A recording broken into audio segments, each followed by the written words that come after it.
റോഡപകടങ്ങളെ രാഷ്ട്രീയ ഉപകരണമാക്കുന്നതിൽ നിന്ന് പ്രതിപക്ഷം പിന്തിരിയണമെന്ന് പൊതുമരാമത്ത് മന്ത്രി പി എ മുഹമ്മദ് റിയാസ്. പാളിച്ചകൾ ഉണ്ടായാൽ നടപടിയെടുക്കാറുണ്ട്. റോഡ് പരിപാലിക്കാൻ നേരത്തെ തന്നെ അതത് ജില്ലകളിലെ ഉദ്യോഗസ്ഥർക്ക് നിർദ്ദേശം നൽകിയിട്ടുണ്ട്. സ്വകാര്യ ബസ്സുകളുടെ വേഗതയും അപകടങ്ങളും മുൻപേ ചർച്ച ചെയ്തതാണെന്നും മന്ത്രി പറഞ്ഞു.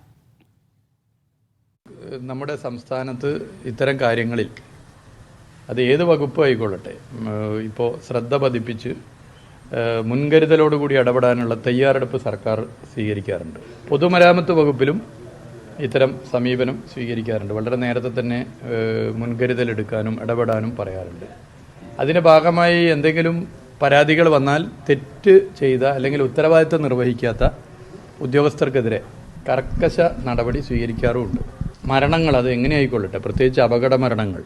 എന്നാൽ ഇവിടെ പൊതുവെ കേരളത്തിൽ കണ്ടുവരുന്നൊരു കാര്യം, അപകടമുണ്ടാകുമ്പോൾ കേരളത്തിലെ പ്രതിപക്ഷം അപകടങ്ങളെ ഒരു രാഷ്ട്രീയ ഉപകരണമാക്കി മാറ്റി അത് സർക്കാരിനെതിരെ തിരിക്കാനുള്ളൊരു ശ്രമം നടത്തുകയാണ്. അത് പക്വതയാർന്നൊരു സമീപനമാണോ എന്നുള്ളൊരു പരിശോധന നടത്തണം. സ്വർണ്ണവില